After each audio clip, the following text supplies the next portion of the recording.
Scientific Christian Mental Practice, Chapter 12, The Crown of Glory, Part 2.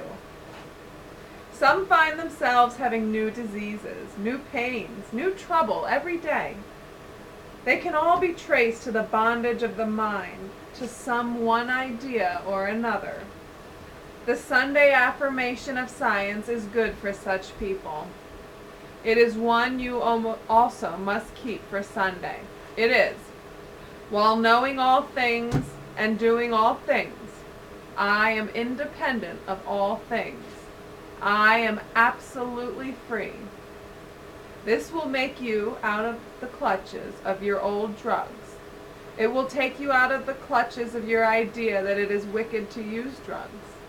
You will be free from the need of remedies bodily, and free from any ideas of remedies mentally.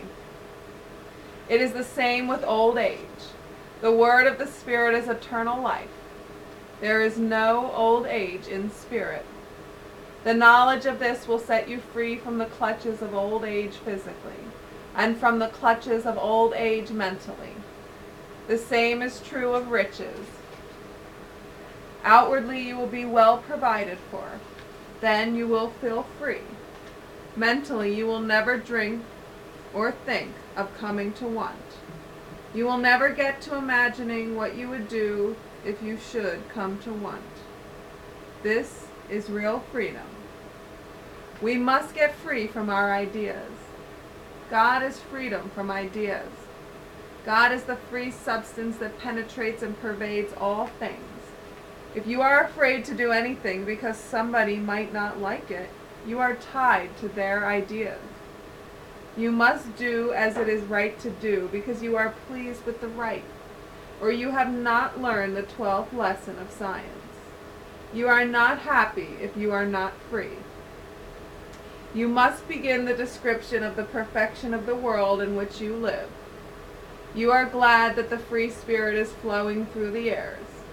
Tell it you are glad. You are glad there is a way to speak to the spirit to bring it into your being. Tell it you are glad. You think your neighbor is a beautiful soul. Tell her soul, mentally, that you are glad it is so beautiful. The skies are lovely. Their loveliness is spiritual. Tell their loveliness how glad you are that it is visible to you. The stars resting on their black beds are wonderful. Their wonderfulness is spiritual. Tell them how glad you are that it is visible to you. The deep night, half towards morning, is stately peace. Though you stand on bare sand, there is mind whispering rich secrets. You do not need to be lonesome. Jesus Christ is whispering every instant some wonderful message into your ear. It would be a good plan for you to listen to the voice of the Spirit. No matter if you are riding in the streetcars, you can be listening to what the free Spirit is speaking, as plainly to you through the earthquake as through the stillness.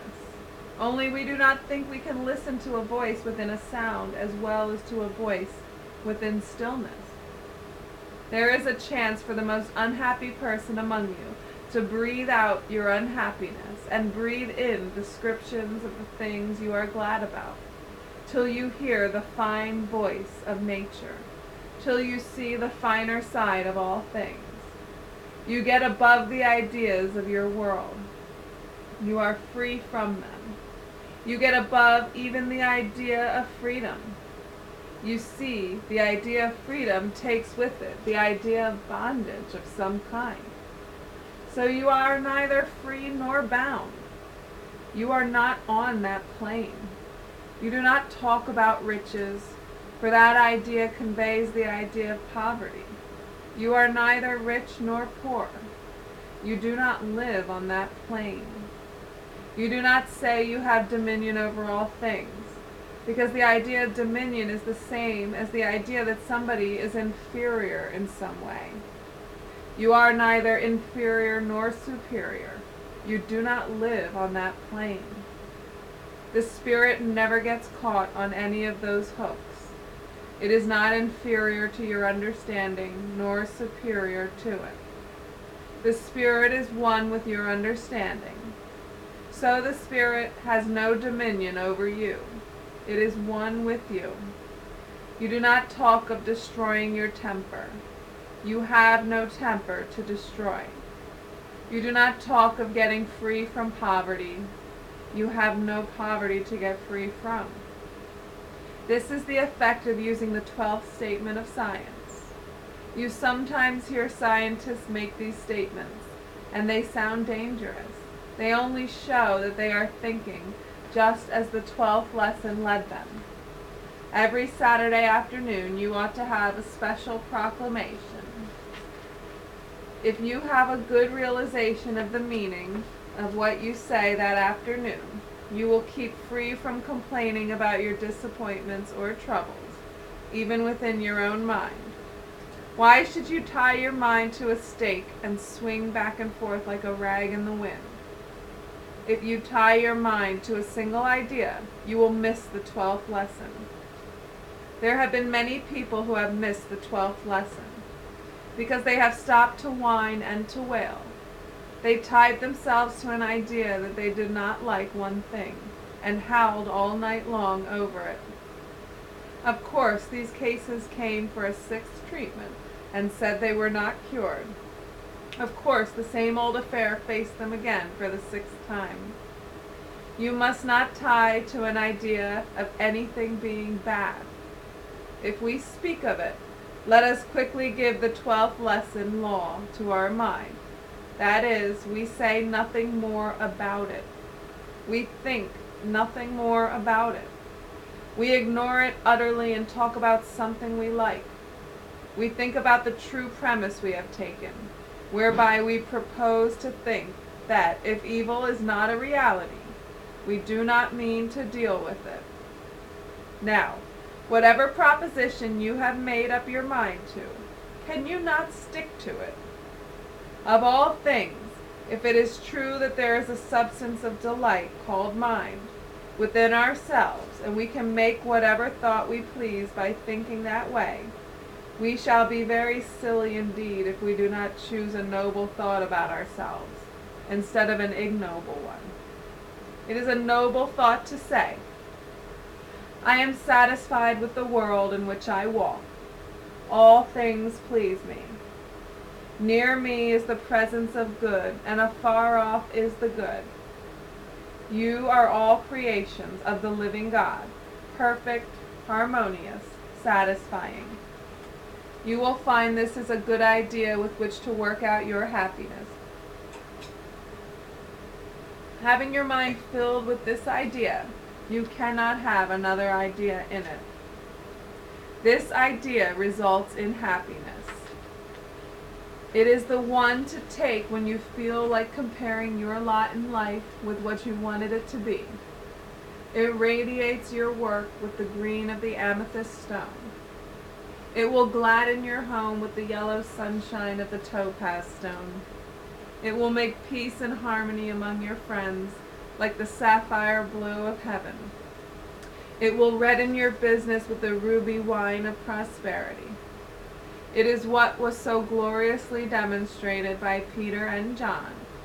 They sang with great songs of joy when they might have wailed because they were in prison. If you will notice people, you will see that they can hardly be made to laugh and sing when they contrast their lot, as it seems, with what they wanted it to be. People say they would be satisfied if they had this or that or the other. No such thing. If they mourn now, they would find something to mourn about then. Happiness is something that must come from the mind within, being fed and renewed by the truth of life. Nothing but truth will satisfy the mind. Complaining kept the Israelites from old from large inheritance. They provoked the Lord with their complainings. The pleasant, happy mind is a health giver, without trying to be. It knows its value in the world. It does not heal without knowing what it is that heals. Jesus perceived when he was healing people who were behind him It is intelligence. Nobody is so wise as that man or woman who has refused the temptation to complain and has, in his mind, spoken the 12th lesson of science. The meeting of melancholy with this statement is the best mixture for happiness that can be stirred up. If your case comes the 6th time, tell him that you rejoice that he is giving the free spirit unrestrained freedom through him. Knock at all 12 gates of his being, through which he ought to be a shouting, healthy light. Say to the case that claims to be cured the same treatment as to the case that seems to hang on, because you have felt hurt or grieved, or have forgotten or neglected to give the right thoughts that would have made you an intelligent healer. This latter case should have the same treatment as the one that has been cured. It is the time for you to give thanks to God and call out loudly to the true state of affairs to come into your sight. The cured case is easily told mentally that you rejoice in his health as God. The case that you are finding fault with and so keep on the sick list does not seem so easy. But if you have made it hard, you must soften it. I might truthfully say that the case which comes the 6th time for cure is the outshowing of your disposition.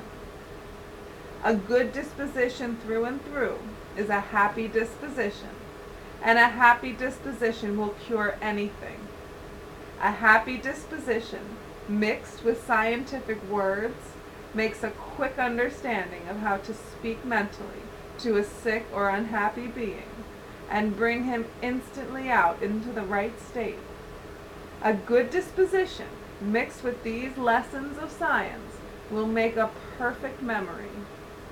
A good disposition, mixed with thoughts of the truths of life, put forth while you are alone each day, will make you very good and quick at speaking and writing the science. If your disposition is bad, or seems so to yourself or friends, the repetition of the 12th premise in science will make it good. Another thing, you will be able to quickly see if a man's disposition stands in the way of his health.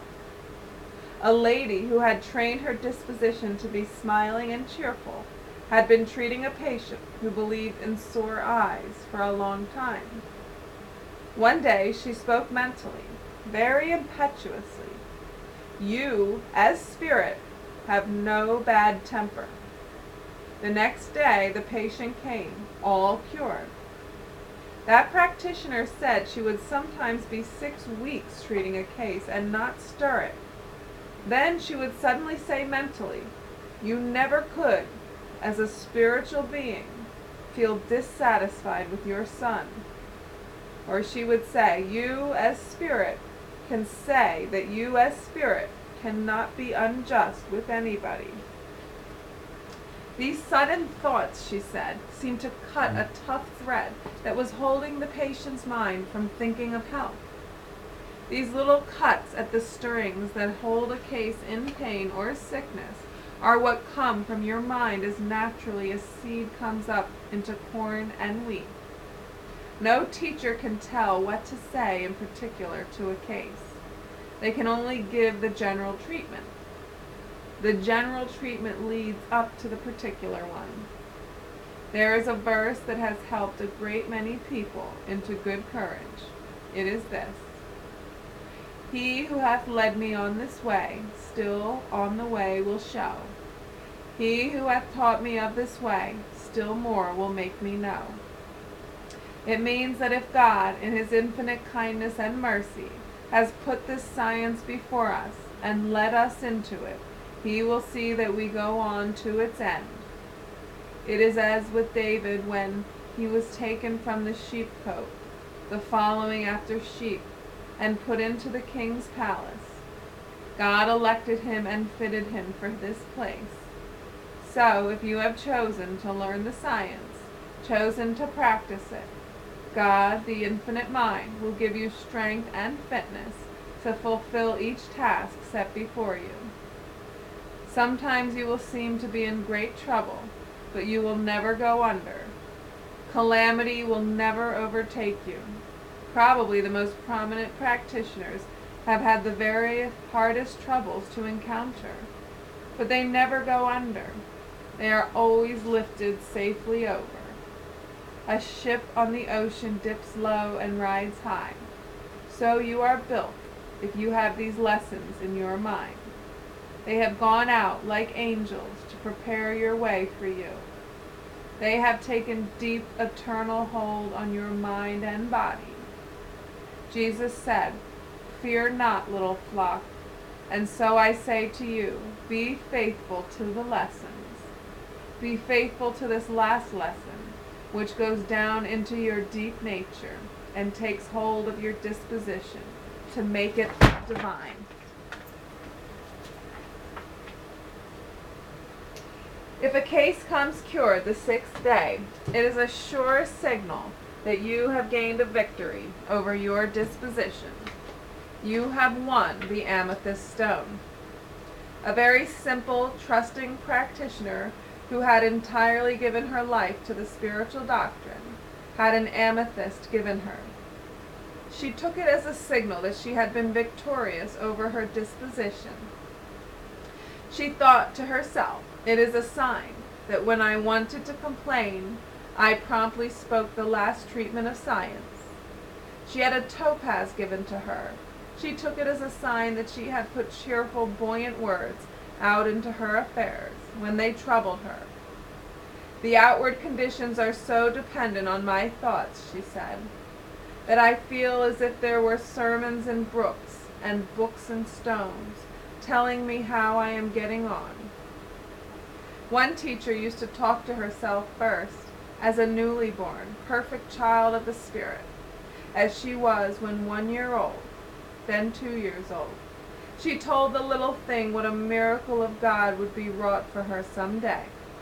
Then, when she came to the year of her age, according to the world's reckoning, she would pronounce the whole miracle already wrought.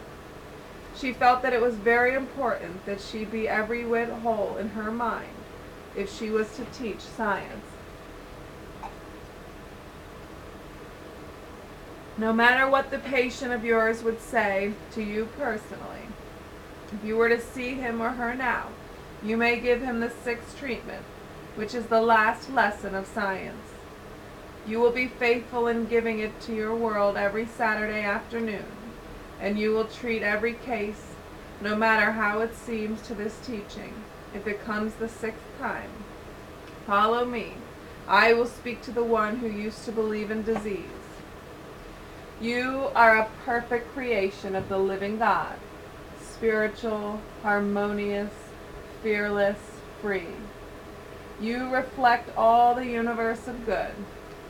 From every direction, everywhere, come words of truth, making you know that you are free, wise, and happy.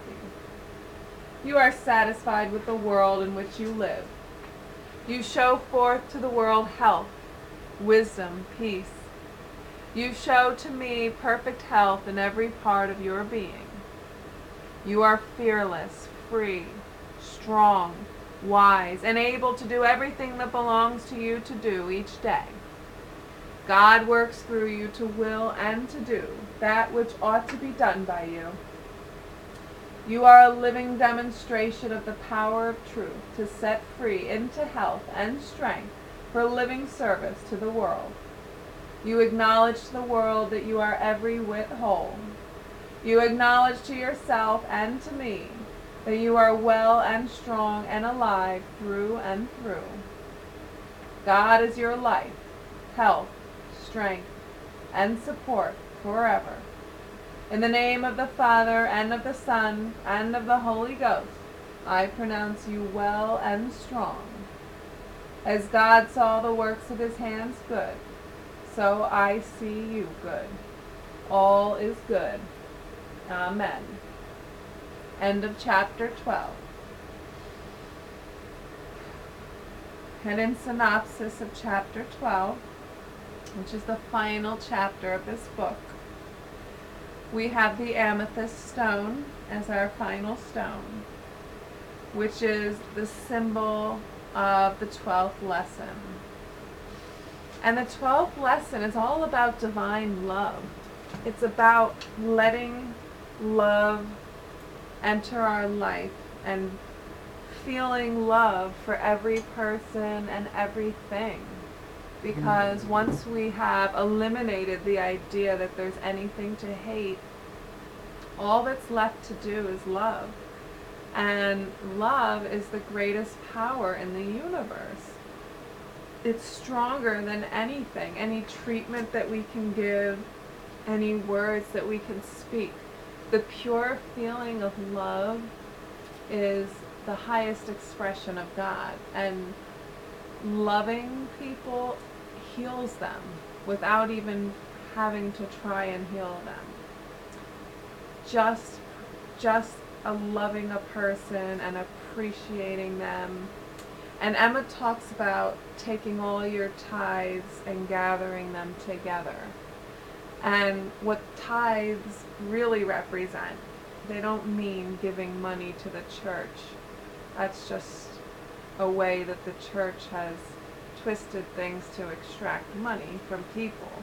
Gathering all of your tithes means to see people in their highest light, to take someone that you know and to think of every wonderful quality about them, every wonderful experience that you've ever had with them, to just see their good shining through. And you don't pay attention to anything else. That's how you gather all the tithes into the storehouse. There are things you can do to make this easier. Like, you can make a list of positive aspects of people in your life. You can take a notebook, write the person's name, and then write all the positive aspects of that person. And before you know it, only those positive traits will show themselves to you. And Emma makes a clear point that what we notice stands out to us. Like she said, if you see a lame man on the street, next thing you know, you're going to see a dozen of them, because whatever we set our focus on is what we attract, and it's what we see. So if we just go around seeing the good in everybody and knowing that each person is good and loving everybody unconditionally, because you know that everybody is God, everybody's born of God, God created every person, God does not make mistakes, there are no bad people. So we don't have to judge according to appearance. We've given up all false beliefs in appearances. We understand the oneness of all life and all people. And the crown of glory takes us above the pairs of opposites, good and evil, rich and poor, even badness and goodness, because we don't get mixed up in the pairs of opposites. Because if you mix with one, then you imply the opposite. So we're even above things like the Hermetic principles and what there's bad and good in the universe. We don't believe in any of that. We're above all the pairs of opposites. Because even if you say, I am rich, now you're implying that there are poor. But we don't believe in that. We only believe in the goodness of God. We don't even say, I am good, because then that's opposed to badness, and that implies that there's badness. Like Emma says, you're on another plane now. You don't need to make those distinctions. And you become the center of joy and happiness. And Emma makes such an important point that you're never, ever, ever supposed to complain. Because complaining is the opposite of praising. It's like telling God that you're ungrateful. And when you're ungrateful, now you have totally lost your healing power, and you cut yourself off from the stream of well-being and prosperity and all the wonderful feelings of bliss that come along with being grateful. So we're always supposed to praise. We're always supposed to be full of joy. Emma says we have to conquer our own disposition.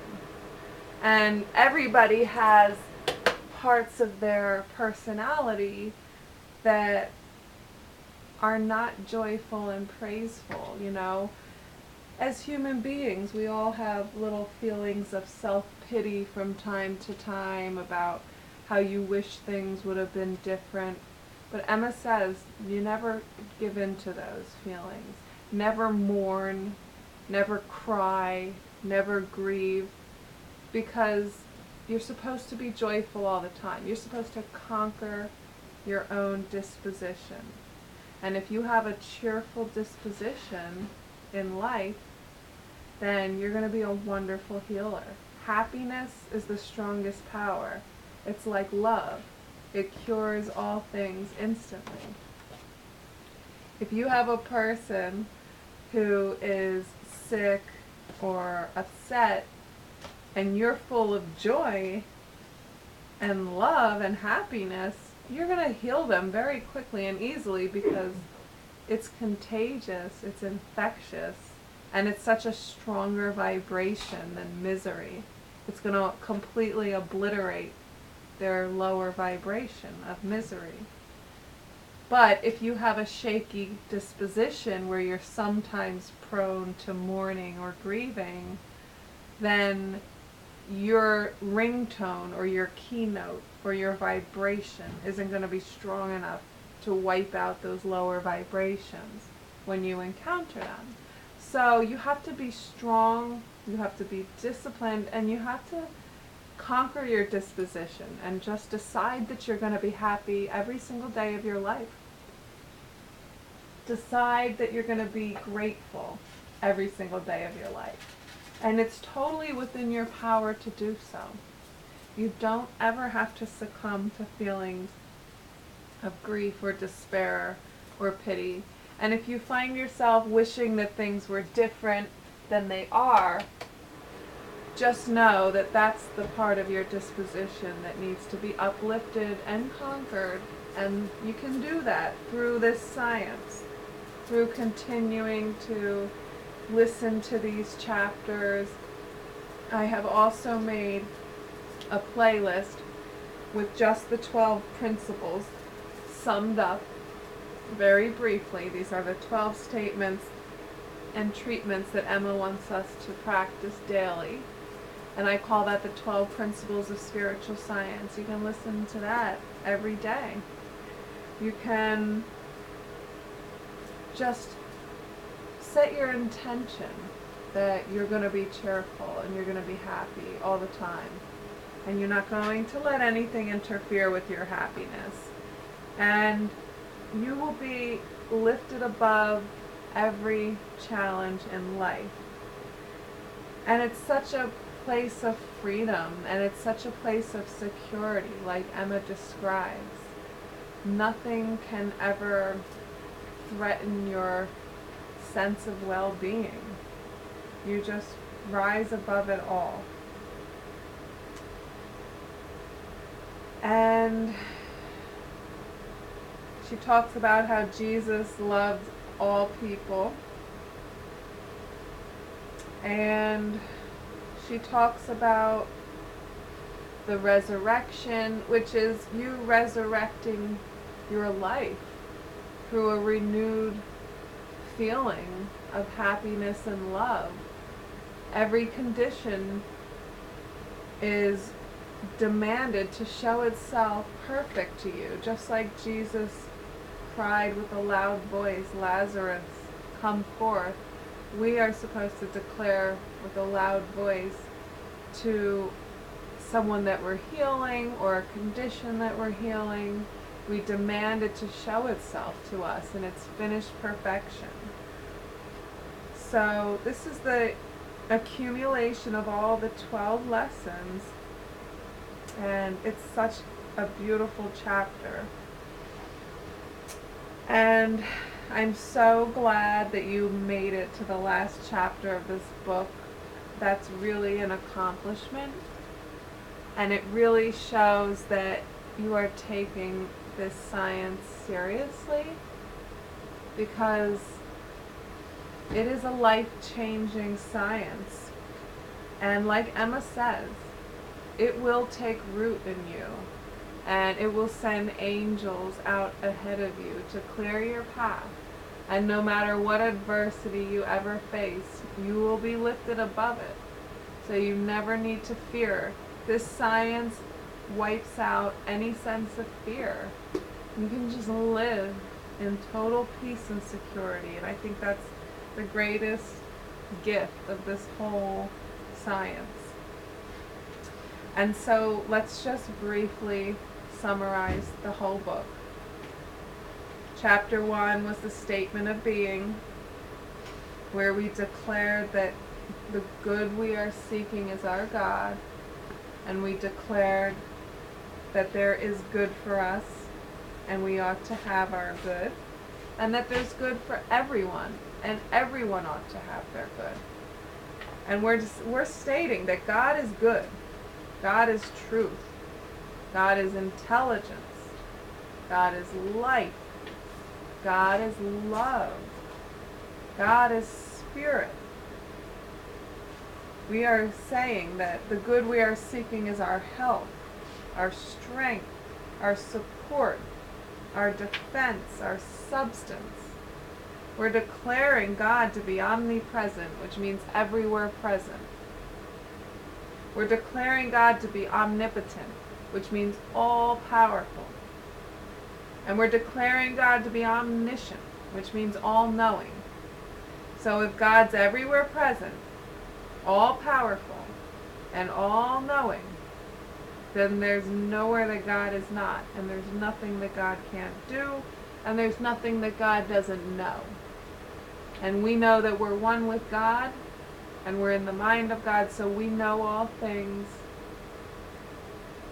We have all power over our life, and we are omnipresent as God is. Our mind is everywhere, because it's the one mind of God.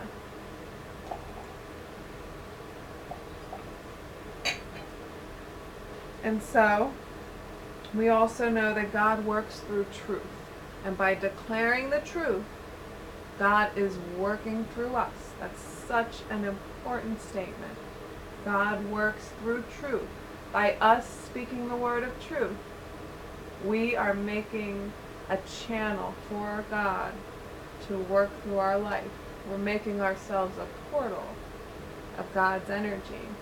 It's like electricity needs a wire to flow through. Otherwise it can't work. Well, we are the wire, and God is the electricity, but we have to make the channel for God to flow. In the second chapter, we talk about denials of science. Because once we declare what is true, we have to declare what's not true. Otherwise, we might be liable to believe false things. And our mind is like a mighty, mighty fortress.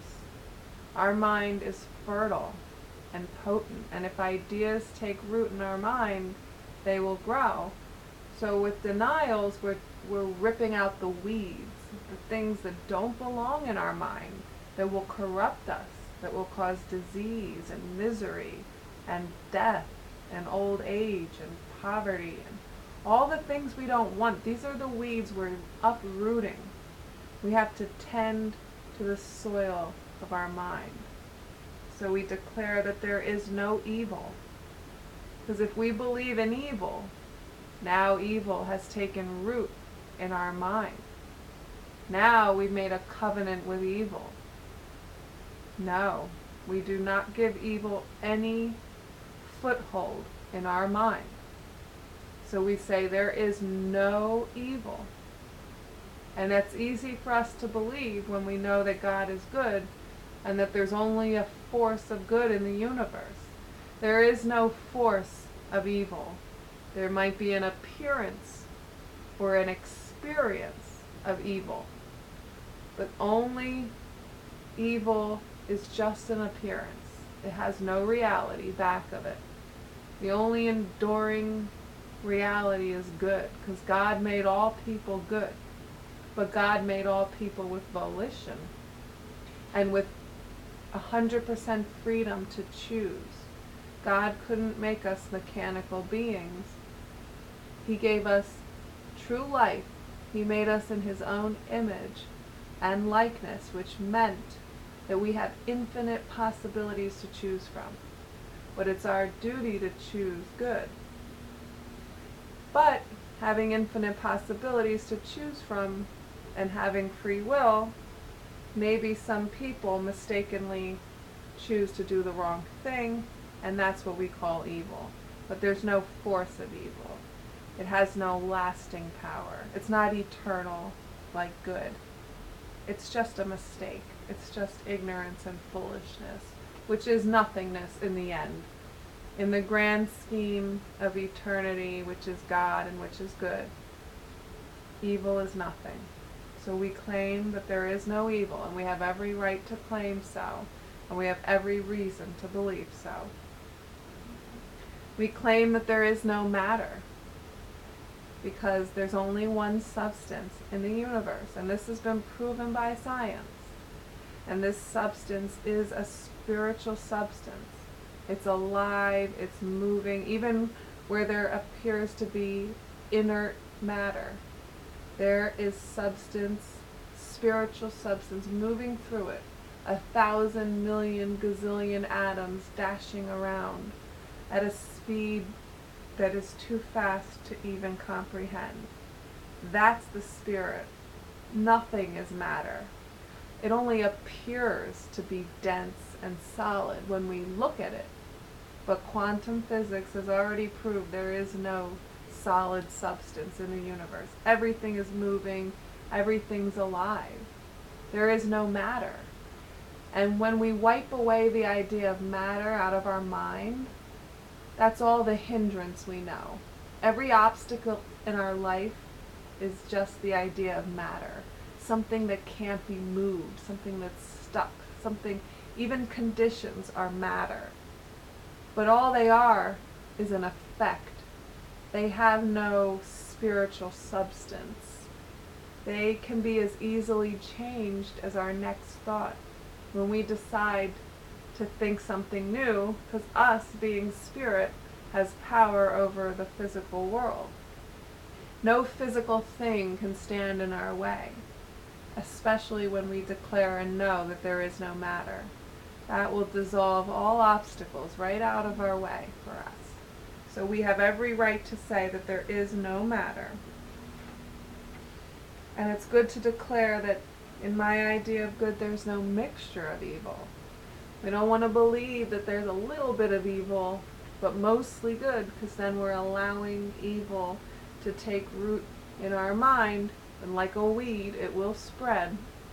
So we don't let any evil into our mind. There is no evil, because that's the truth. But it's important to make sure that we declare there's no mixture of evil in my idea of good. There is no matter, all is spirit. There is no absence of life, substance, or intelligence. If we deny that there is no absence of life, substance, or intelligence, then that is a mighty, mighty thought to take hold in our mind. If there's no absence of life, then what happens to death? There is no death. We can never die because we're spirit. And spirit, being energy, which has been proven by science, can never be created or destroyed. It can only change form.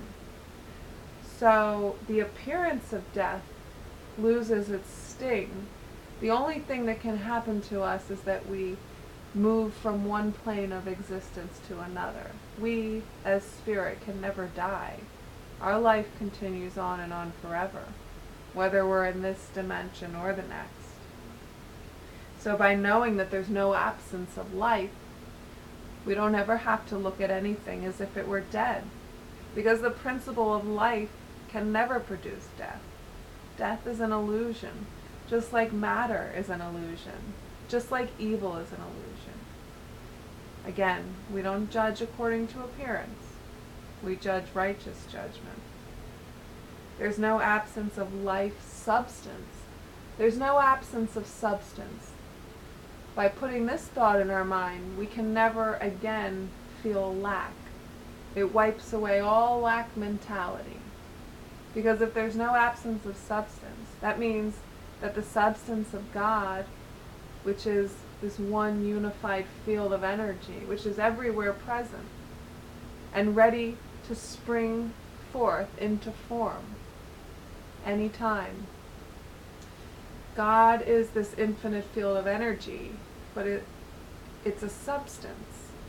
And it's a substance in the form of potentiality, meaning that it's a substance waiting to take form based on the need or the desire or the idea given to it. So, if you declare that you have all the substance that you need to accomplish your desire, that substance will spring into being. It's already there. It's just waiting to take shape. But you have to give it shape with your word. There's no absence of substance, so nobody can ever say that they're in lack. The only idea of lack comes from our own mind. By saying that we don't have the substance that we need, then we block our substance. But if we know that there's no absence of substance, everybody in the world could draw as much as they want from this substance and never exhaust it or never rob anybody else of their substance. There's an infinite amount of substance, so we can all claim all the good we desire. And God does not withhold. God will give us everything that we desire if we are able to receive and if we're able to perceive that their substance is everywhere. So this denial helps us. And also, there's no absence of life, substance, or intelligence. There's no lack of intelligence in the universe. You can never again say that you're not smart or that you don't know enough. Or you can never accuse anyone else of not knowing enough. You can't say that one person knows more than another. Because we all have full access to the mind of God, which contains all wisdom and all knowledge, and it's equally present at every point in the universe.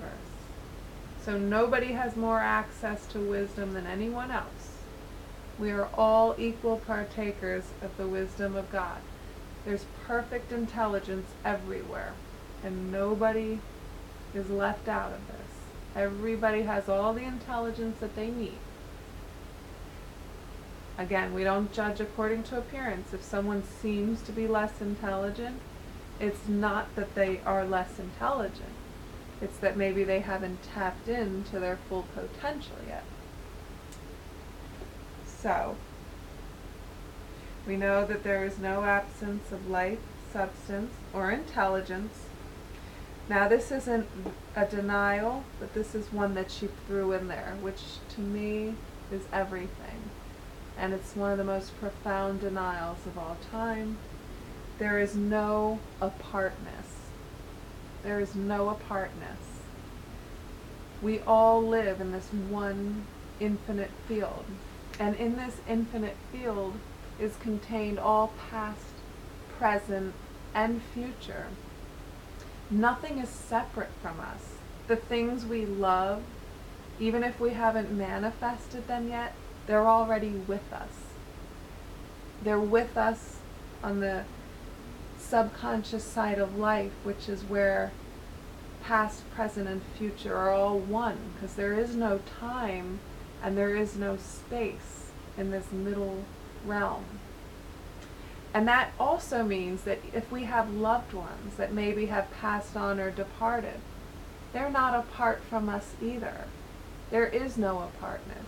If we have a loved one that lives 100,000 miles away, there is no apartness.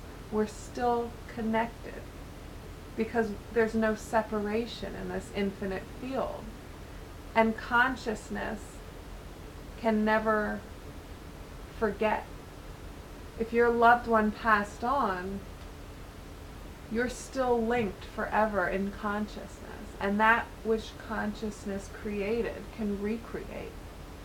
So you will be reunited and you will be linked up again. And you still are together in consciousness because there's no apartness. There's no separation from the things that you love.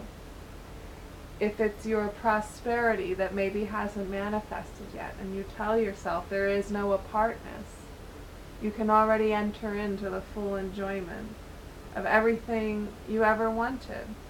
If it's maybe your perfect partner that you haven't manifested yet, and you tell yourself that there is no apartness, you're already together, and you are.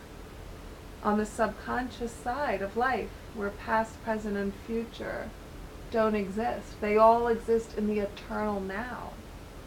And that's the beauty of the eternal now. It's eternal. Nothing can ever be lost from us. We can never lose anything when we know this truth. It's always there. And again, we don't judge according to appearance. And then we have, there is nothing to hate. This is a wonderful denial because when we realize that there's nothing to hate, then we can completely enter